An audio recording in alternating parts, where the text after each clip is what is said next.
Yeah, and I would say I don't know that I've seen all of it, Chris, but I've seen enough to take notice where there is an obvious shift, and I think it's a great approach. I know just for our ecosystem of All's authors that we acquired ourselves earlier this year, which is one of the number one digital dementia platforms, then of course All Home Care Matters, and then our other sub brands, we average just ourselves, which I'm not pretending we're anything close to a place for mom.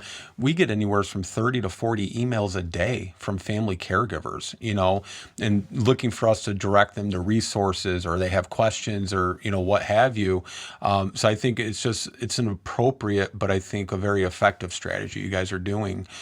I want to ask you though, you said you've been with a place for mom about 6 months now, I believe you said. Prior to coming into this, you may have had some, wherewithal about it and some, connection, but what have you learned about how families are approaching home care today? Yeah, I think specific to home care, there's a lot. There's the information gap, right? Which, and I should clarify, home care for us is not really health care in the home, right? So I want to make that distinction. So home care for us is really helping people with things that they need to do to operate their life effectively, their routine, whether that's grocery shopping, getting to doctor's appointments, making sure medication is taken, things like that. That's really what we're focused on. Yeah, and that's obviously we have many partner agencies in our network where we're gonna refer people for those services, right? The big thing I've learned, honestly, is about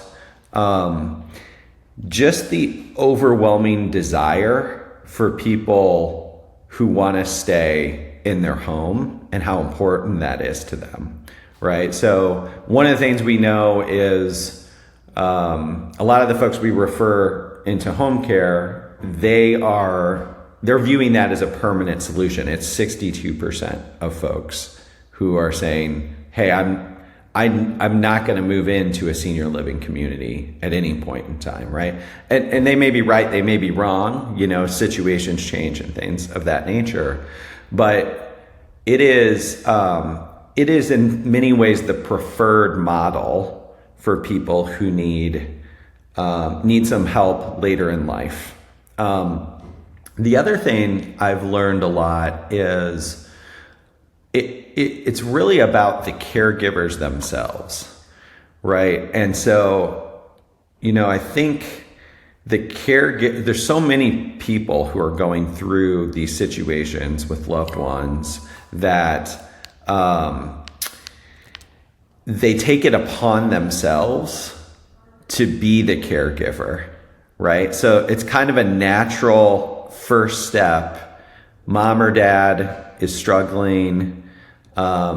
Maybe it's you, maybe it's your sibling. You move in to help out, or you live nearby and you're checking in every day. And even in cases where there's not a severe medical issue, it is just a lot of time. The typical caregiver is going to spend 23 hours a week, which is, that's a part-time job. And so I think the thing to really think about is, I don't want to say it's a stigma, but how do you kind of destigmatize asking for help, right? And how do you remove the guilt from that for caregivers? Because what we know is when you get the help you need, it not only helps the person that is receiving the care, it allows the person who was doing the caregiving to resume their life in a different way and to be less stressed and to be less burdened with caregiving. And so, I think that's a lot of what the advice sometimes lacks is that speaking to the caregiver portion. Like it's it's okay to ask for help in these moments. And by the way, there's hundreds of thousands of people around the country doing just that. So all of those things it's kind of the personal anecdotes. That's always what sticks with me, right? So as I'm thinking about what's our advertising, how do we talk about A Place for Mom? How do we talk about the product and the service that we have? Kind of rooting yourself back to, what do we hear from these folks as they're going through this? And how can we help them? Because ultimately, that's what the company does, is help people through these situations. And, I'm so proud of that, because I just think there's so much work to do to make progress, but it's just a genuine good that you're doing for the whole family when you get it right.